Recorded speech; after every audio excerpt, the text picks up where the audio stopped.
2026年对我们整个汽车市场来说，绝对是超级大改组的一年。整个游戏规则已经完全被翻转了。现在大家买车早就不是看那种小改款，换个保杆外观而已。车友们现在更在意的是动力马力大升级，满满的科技数位内装，还有最现实的，这台车到底值不值这个钱？如果你最近想入手一台豪华中小型休旅车，想知道哪几台才是真正对得起你辛苦赚来的血汗钱，非批值爆表，哪几台又是车友口中专门割韭菜的智商税跟行销陷阱，那这支影片你现在绝对要给我看到最后。今天我们直接帮大家盘点2026年在国外火到不行，甚至会彻底改变台湾豪华 SUV 市场格局的10大明星中小型休旅车。不管是常年销量霸榜的 Lexus NX 系列，还是每次改款都在 PTT、Mobile 01掀起论战的欧系双雄 Benz GLC 跟 BMW X3， 我都会一支一支揪出来讲。接下来我会帮大家过一遍所有车友最关心的细节，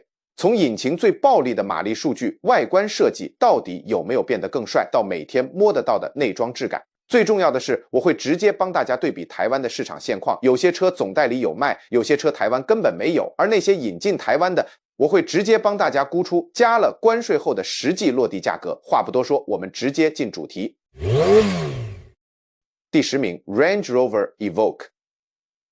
接下来第10名我们要看的是这个集聚里的颜值担当，也就是2026年式的 Range Rover Evoque。 首先大家一定要有一个心理准备，买 Evoque 的人绝对不是为了去跟别人在大渡路或直线加速赛尬车的，它的规格数据也完完全全反映了这一点。引擎盖下面它配的是 P250 的动力心脏，也就是一台 2.0 升的直列4缸涡轮增压引擎，压榨出249匹马力和 37.2公斤米的扭力。变速箱搭配的是9速手自排，在台北市区走走停停的时候，这颗变速箱的表现还算顺畅。但是如果你在国道1号或3号上想要超个大货车、大卡车，重踩油门下去，你会发现这颗变速箱有时候会迟疑一下，在那边笨笨的上下找档位，这种顿挫感有时候真的会让人有点阿杂。它0到100点加速大概落在7秒整，以现在2026年的标准来看，这速度真的不算快，尤其是跟我们这份榜单后面那几台性能怪物比起来，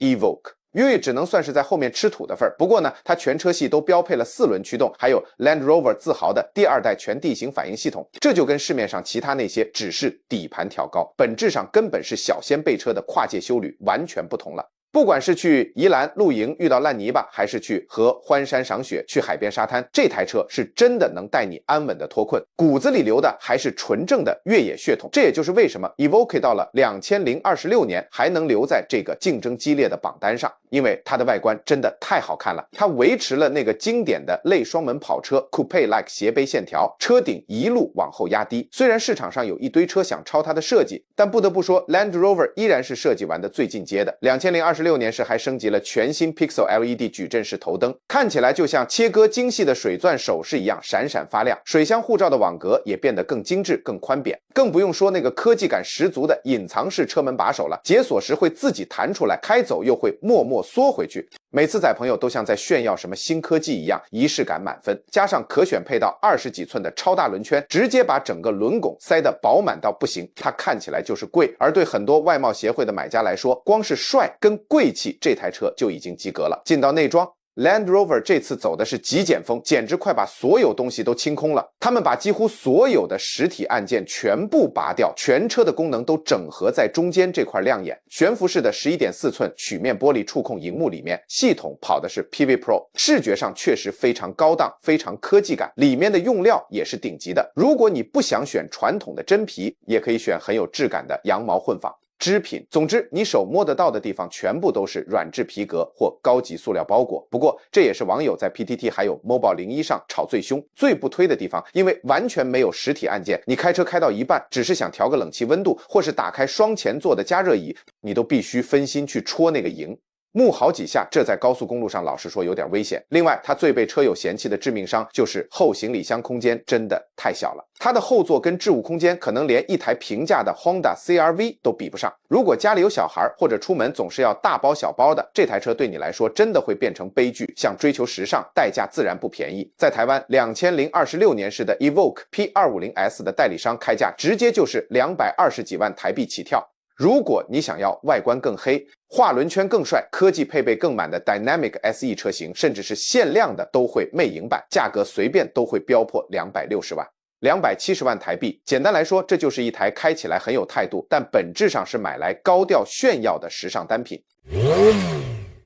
第9名，我们要看的是这个集聚里的 CP 值之王，2026年式的 Acura RDX。懂车的车友就知道 ，Acura 虽然在台湾没有总代理，但在外汇车市场一直都有一票内行的死忠粉丝。这次2026年式，原厂没有对它的胜利方程式做太大的更动，因为这套设定本来就强到没话说。它搭载的是一台2.0升的 VTEC 涡轮增压4缸引擎，直接给你炸出272匹马力和38.8公斤米的扭力。这颗引擎踩下去的体感，跟刚刚第10名的 Range Rover 比起来，那个油门反应、那种贴背的爆发力 ，RDX 绝对明显要暴力。激进非常多，不过这台车真正的灵魂，也是本田魂最引以为傲的，绝对是它那颗时速手自排变速箱，还有赫赫有名的 H-AWD 超能操控全时4轮驱动系统。这套系统厉害的地方在于，平常行驶它可以把高达70%的动力输送到后轮。更夸张的是，当你开进弯道的时候，它能把这70%的后轮动力100%全部灌在外侧轮上。这代表什么？这代表当你在过弯时，系统不是在帮你刹车减速，而是直接在后面推着你冲过这个弯道。相信我，当你开着它在台湾的高架道路或是山路的连续弯道上，你真的能清清楚楚感受到这套系统在发功。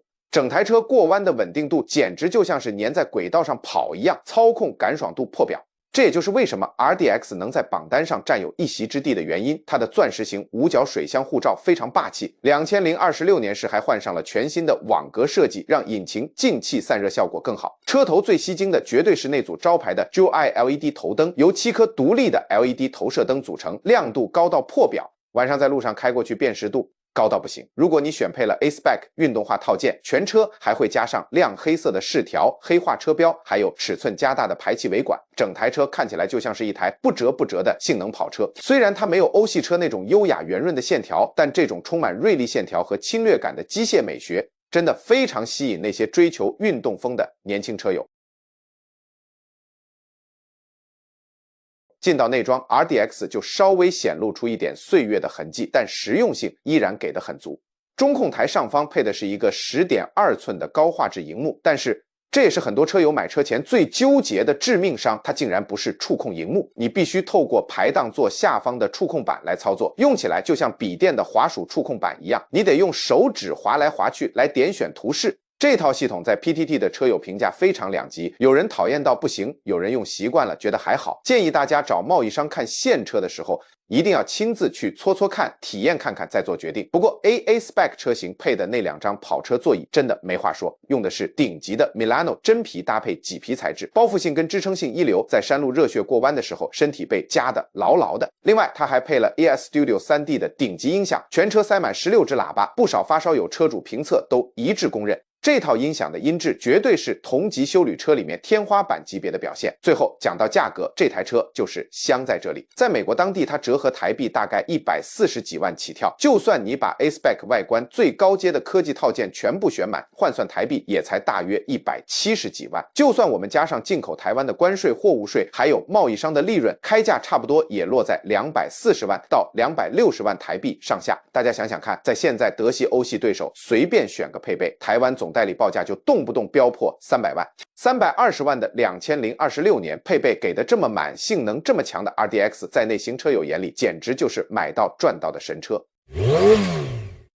第8名，我们要看的是主打安全低调，绝对不会出错的理性选择。2026年式的 Volvo XC60 瑞典国宝 V。OVO 这次把产品线简化了很多，现在你在全台湾展间最常看到的力作就是 B5 的动力规格，它配的是 2.0 升直列4缸涡轮增压引擎，加上 48V 轻油电系统，最大马力247匹，扭力 35.7公斤米。老实说，这台车开起来真的不算快，0到100加速大概要 6.5秒，但它的重点根本不是跟你尬车，而是极致的平顺感。那套 48V 轻油电系统把怠速熄火功能修饰的完美无瑕，你在台北市区等红绿灯的时候，引擎发动和熄火的瞬间，车身几乎完全没有任何抖动，高级感捏得死死的。如果你骨子里是个热血派，嫌 B5 太慢，那你只能去看插电式油电混合的 T8 Recharge 版本，那个综效马力直接暴增到惊人的455匹。不过那个价格也是直接贵一整大截。所以我们今天还是把焦点放在台湾卖最好的销量主力 B5 2026年式的 XC60迎来了一次精致的小改款。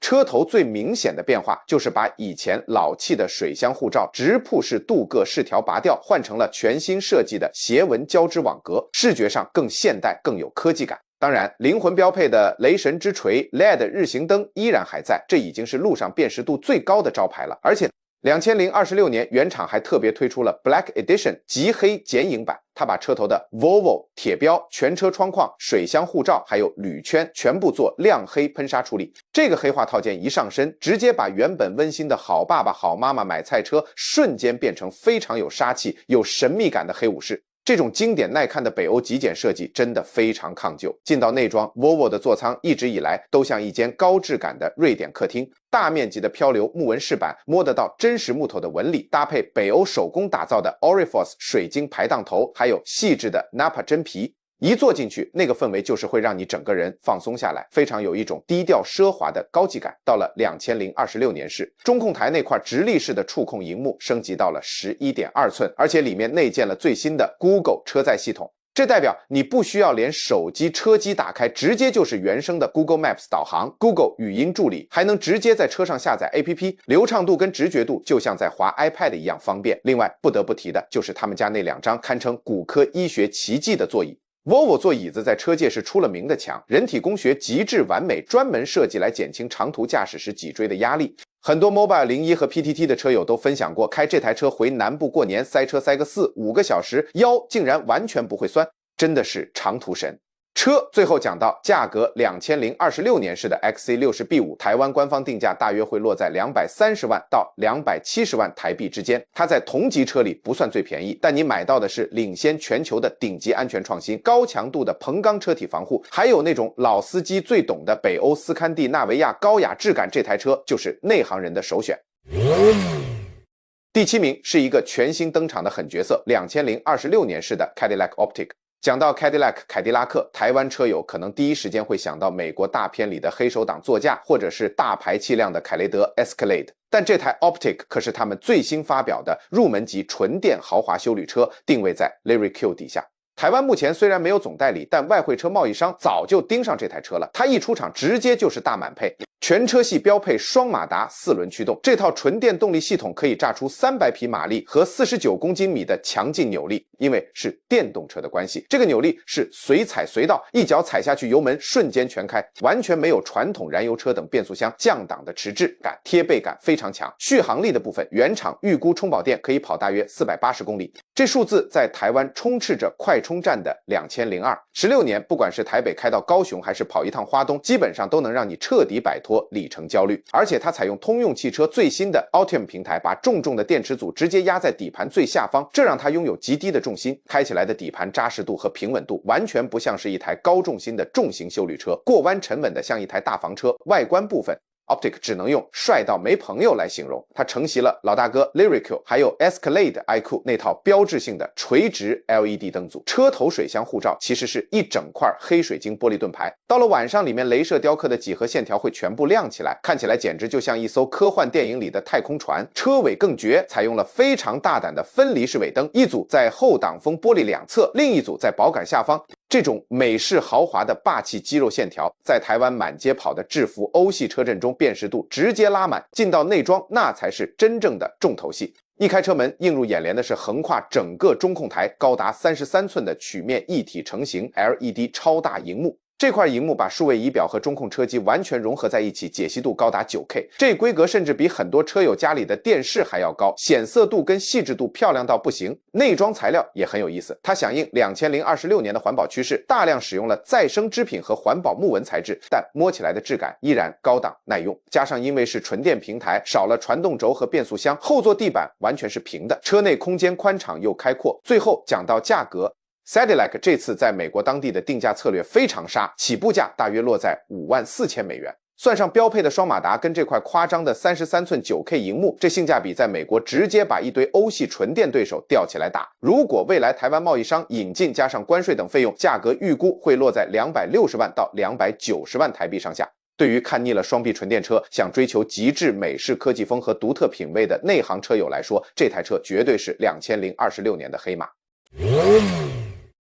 第6名，我们要看的是整个休旅车界的老字号、养车神话、二手残值之王，2026年式的 Lexus NX 350h。车型名称后面的这个 H 代表的就是 Lexus 最拿手的油电混合动力 Hybrid， 而且这绝对是你在台湾买 NX 最推、最聪明的规格。它用一台 2.5 升的自然进气4缸引擎搭配双电动马达，可以综效输出240匹马力。这台车开起来真的不快，0到100加速要超过7秒，但它最恐怖、最让对手绝望的是它那夸张到不行的省油表现。在市区开，你随随便便都能跑出每公升16、17公里以上的逆天油耗。相信我，这台车你只要把油箱加满，接下来好几个礼拜，你基本上会完全忘记加油站长什么样子。它开起来非常安静、顺畅，而且毫无压力。因为 Lexus 玩油电技术已经玩了20几年，早就炉火纯青，引擎和马达之间的切换顺畅到你完全察觉不到。外观上，2026年式依然维持了家族标志性的纺锤形水箱护罩，不过原厂把它的网格换成了更有 3D 立体感、更复杂的几何线条。车尾则是用了贯穿式的 LED 一体化尾灯，把左右两边连在一起，并且把原本车尾中间的 L 厂徽拔掉，换成散开排开的 LEXUS 英文字样，看起来更有高级车的排场。整台车布满了锐利的线条和金属折线，虽然有些保守派车友觉得太高调，但走在路上的存在感绝对是满分的。Lexus 过去最常被车友吐槽的就是车机系统很难用，但这几年他们终于开窍了。2026年是直接享受这个科技红利，你可以选配到高达14寸的超大触控荧幕，画质非常细致，反应也非常灵敏。它的语音控制这次是玩真的，你只要说一声嘿 Lexus 就能直接叫它帮你调冷气温度或开天窗，动作非常迅速。另外它还配了 eLatch 电子式门把，开门不是用传统的机械结构，而是按一下门把内侧的按钮，车门就会电子解锁弹开。它还整合了 SA 安全离座辅助系统，如果系统侦测到后面有摩托车、脚踏车或是汽车冲过来，它会直接锁住车门不让你开。在台湾这种机车密度超高的路况，这配备简直是机车杀手克星，安全感给满。在台湾 NX 350h 总代理的定价大约落在230万到260万台币左右。如果考虑到它那种把德系双臂压在地上打的超高二手保值率，再加上5年下来帮你省掉的惊人油钱与保养维修费用，在豪华中小型休旅车这个集聚里，买 NX350h 绝对是理智上最省钱、最不会出错的财务决定。第5名，紧接着登场的是2026年式的林肯 Corsair 林肯海盗船。如果你的购车清单第1顺位是极致舒适，那这台车绝对是这份榜单上最强的长途高速巡航神器。动力部分，它搭载一台 2.0 升的4缸涡轮增压引擎，可以输出250匹马力。虽然国外还有更高阶的 Grand Touring 插电式油电版，但这台纯汽油版才是市场上的销售主力。这台车的底盘悬吊完全是为了舒适而生，如果换作是 BMW 或 Acura， 路上的坑洞可能会把你的牙齿震到漏风，但 Lincoln 却能像一艘气垫船一样带着你直接从坑洞上优雅地飘过去。加上标配的主动式降噪系统，还有全车双层隔音玻璃，整个车舱简直安静得像深夜的图书馆。外观上Corsair 看起来就像是等比例缩小的老大哥 Lincoln Aviator， 这绝对是赞美。它全车充满了优雅流畅的线条和大量精致的镀铬饰条，车头水箱护罩布满了林肯星芒状的网格，尾灯则是用了非常有仪式感的贯穿式尾灯。当你拿着钥匙解锁时，尾灯还会跳一段非常优雅的迎宾灯光秀。它完全不走那种外放的运动风，而是散发出一种低调内敛传统美式老前锋 Old Money 的高级感。而 Corsair 真正实力爆棚的地方在于它的内装，它直接把林肯最招牌的24项电动调整完美尊荣座椅塞了进来。这张椅子厉害到连你的左大腿和右大腿支撑都可以分开独立调整，而且它的按摩功能力道非常够，绝对不是那种做作样子的震动。长途开车下来爽度一流，中控台配的是一块 13.2 寸的大荧幕，内建林肯最新的车载系统，界面非常直觉好操作。不过它在美国市场最有名，网友评测一面倒大赞的是它搭载了 Blue Cruise 1.2 的自动驾驶辅助系统。这套系统可以让你在北美几十万英里的高速公路上完完全全把双手离开方向盘，让车子自己开，而且非常流畅。你甚至只要拨一下方向灯，车子就会极度细腻地帮你自动变换车道。不过这台车对台湾车友来说有一个比较尴尬的致命伤，那就是 Lincoln 目前在台湾同样没有总代理，只能透过外汇车贸易商引进，而且更可惜的是，它最精华最厉害的那套 Blue Cruise 双手放开自驾功能，因为台湾地图图资和法规限制的关系，进到台湾基本上是完全无法动弹的，等于最强武功直接被废了一半。最后看到价格 Corsair 在美国当地的定价非常佛心，入门款只要$41,000左右，配备给的很有诚意的高阶 Reserve 车型也只要大约$48,000。如果台湾有贸易商外汇引进，价格预估会落在230万到250万台币上下。如果你在台湾想追求那种极致安静，不想跟别人撞车，又迷恋美式沙发椅的极致舒适度，那这台美式豪华休旅车依然非常有一试的价值。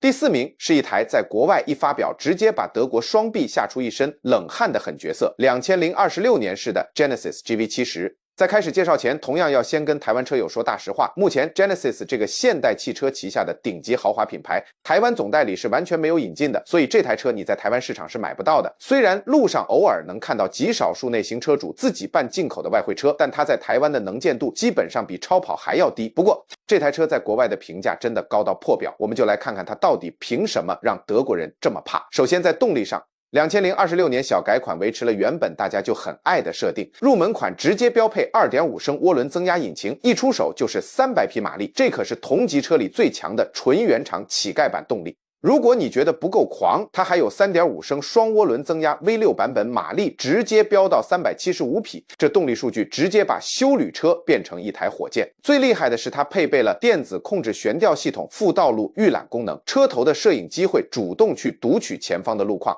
在你的车轮压到坑洞前的几毫秒，系统就已经自动把悬吊变软。这科技真的太聪明了，在路面品质不好的地方开起来依然稳如泰山。2026年的外观更是科技感爆棚，它换上了从老大哥 G90 旗舰房车下放的 MLA 微透镜阵列 LED 头灯，2条超级细的雷射灯条，看起来非常有未来感。车头标配的盾形水箱护罩用了双层网格设计，层次感做得极好，而且原厂终于听进去消费者的心声，把旧款被嫌到爆，原本装在后保杆下方的后方向灯在2026年是终于移回上面，跟尾灯整合在一起了。Sport 版车型的尾管更是夸张，直接给你2只超大的深色镀铬圆筒，整台车屁股看起来充满肌肉线条，就像一只随时准备扑向猎物的猛兽。但 Genesis 真正封神，也是国外车友和评测一面倒大赞的地方，是它的内装。一开车门，直接砸在你眼前的是一整块高达27寸的双联屏 OLED 的大荧幕，把数位仪表和中控荧幕完美融合成一体。安座上的旋钮式换挡是用会发光的水晶玻璃做的，搭配气氛灯和高级的菱格纹双缝线真皮座椅，车舱质感简直做的跟宾利一模一样。中控台上甚至还配了指纹辨识系统，手指按一下就能直接载入你的驾驶设定，直接发动车子，连钥匙都不用拿。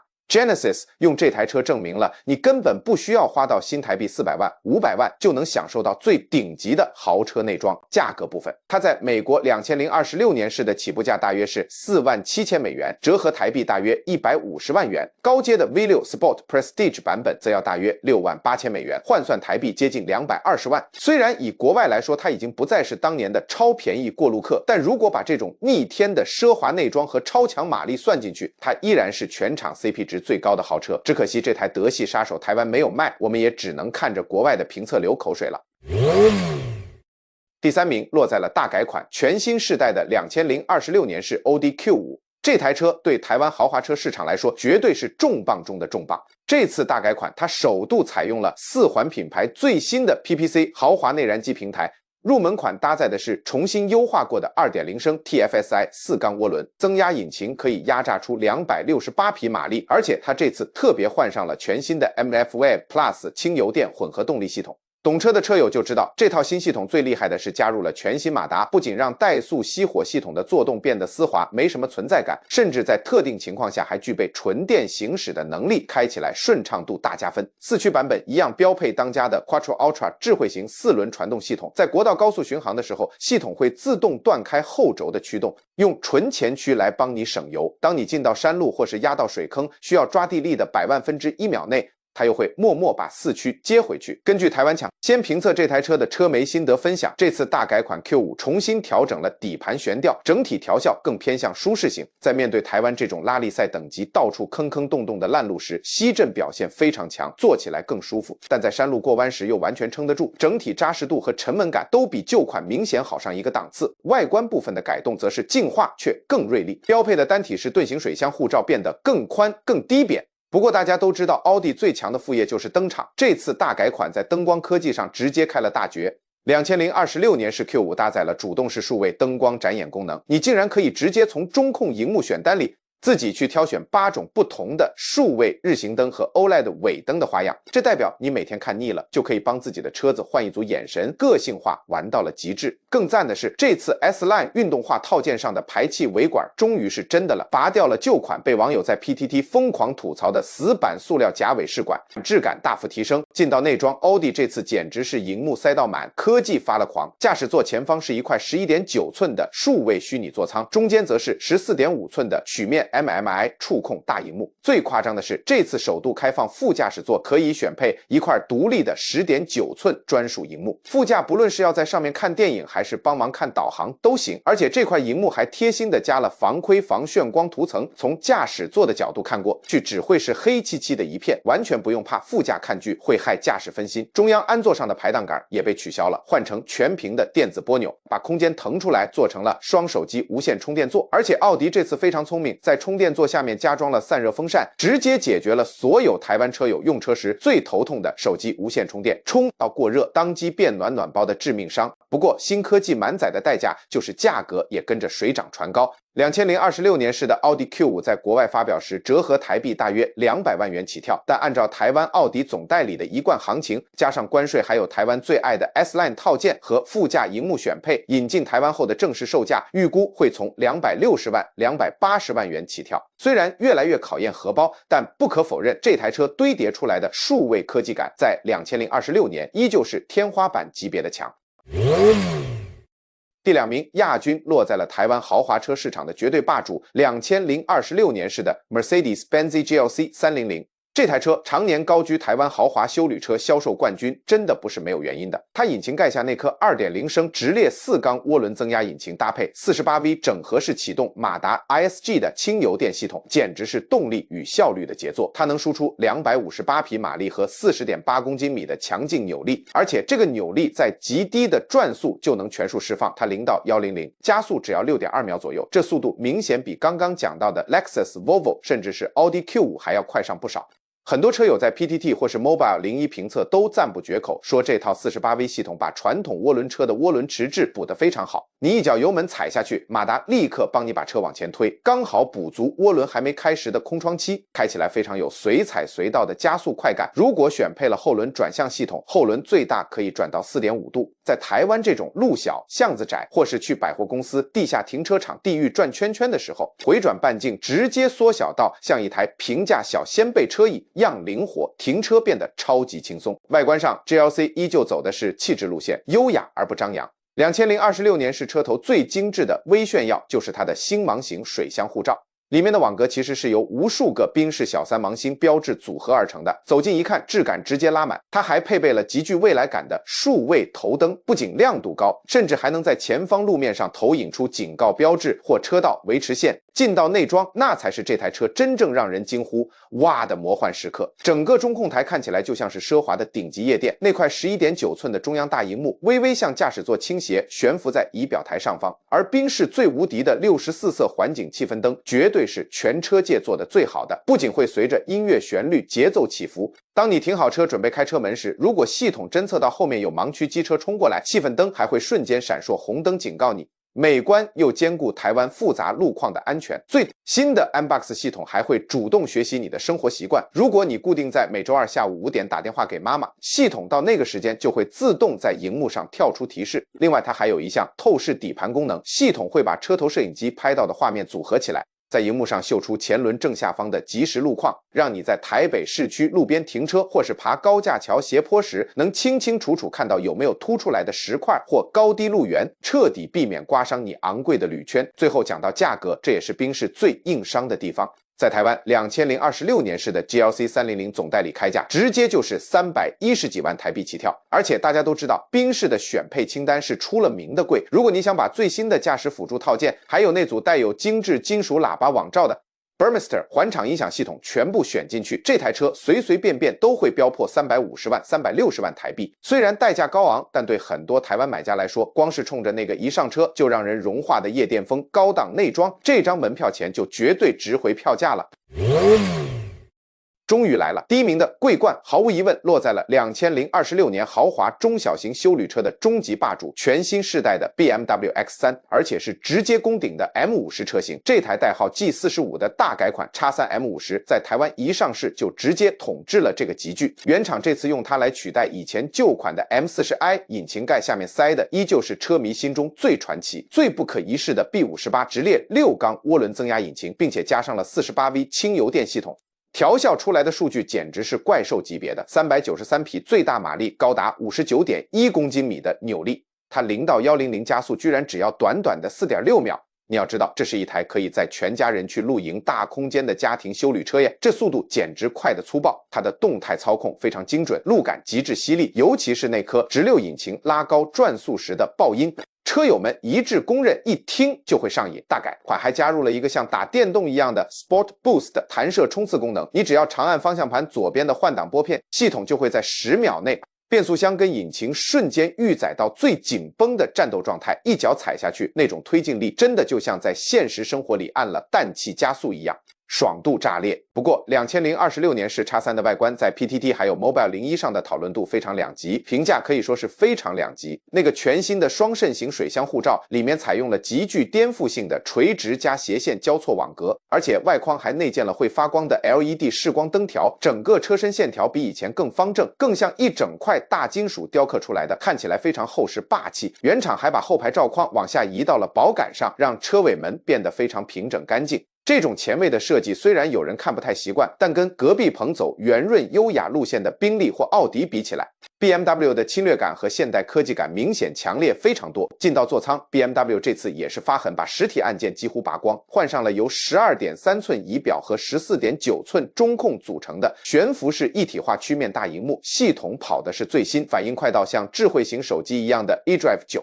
仪表台上最亮眼的就是那条水晶质感的环舱互动气氛灯光幕，不仅好看，还把很多触控功能藏在里面。M50 的座椅用的是高档的 Veganza 透气皮质，搭配 Alcantara 麂皮，通风加热全部给满。最夸张的是，它把以前可以打开的全景天窗改成了整片固定式的星空 Sky Lounge 天幕，晚上点亮时里面会直接亮起帅。到不行的 BMW M3 色运动化电子图腾，整个车室内部的仪式感简直做到了顶点。想要当王者，代价当然最高昂。在台湾2026年是大改款的入门款 X320i， 差不多是249万台币起跳。而我们今天主角这台顶规6缸怪兽 M50 总代理常态贩售版开价是383万台币。不过范德最近非常懂卖，还特别推出了一款门槛大降44万的 M50 Pure Edition 限量版，只要339万就能入手。但如果你想要选配原厂最顶级的 Frozen 消光雾面烤漆，或是加了红色刹车卡钳的 M 跑车化套件，价格随便依然会逼近400万大关。它绝对是这份榜单里身价最贵也最考验荷包的车，但它也是最完美的一台，把跑车的灵魂与休旅车的实用性